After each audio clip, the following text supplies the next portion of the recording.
The United States has enforced an economic embargo on Cuba for more than 60 years, but in recent years, especially under the administration of Donald Trump, those restrictions were not just maintained, they were expanded and intensified.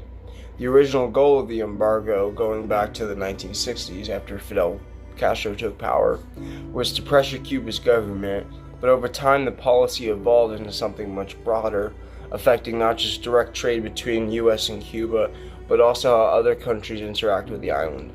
During the Trump administration, new sanctions were introduced targeting Cuba's energy supply. One of those major focuses was stopping oil shipments from abroad. The US placed sanctions on shipping companies, vessels, and foreign businesses involved in transporting fuel to Cuba. That included pressure on countries and companies that might otherwise sell oil or refined fuel. And this is kind of where Mexico comes into the conversation.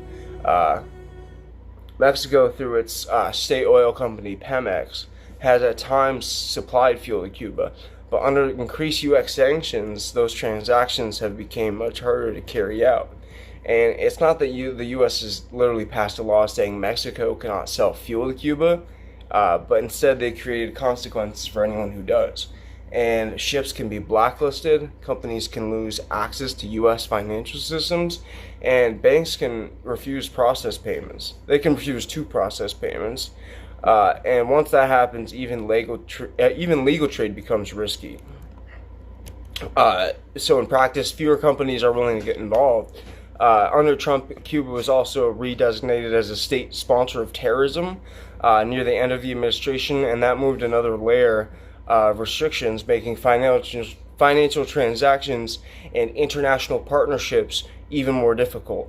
The result of all of this has been a tightening of Cuba's access to fuel and resources, and when the fuel becomes scarce, it affects everything, including electricity, transportation, food distribution, and daily life. Across Cuba, that has meant blackouts, long fuel lines, and ongoing shortages that impact millions of people.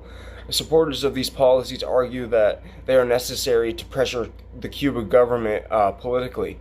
Critics argue that the decades of sanctions, including expanded measures under Trump, have not produced major political change, but have made everyday life significantly harder for ordinary Cubans. And that's kind of bullshit. I don't think that's right. I mean, the good that he could do, and he's choosing to fuck everything up. And when a powerful country restricts not only its own trade, but also influences how other countries can trade, what does that accomplish?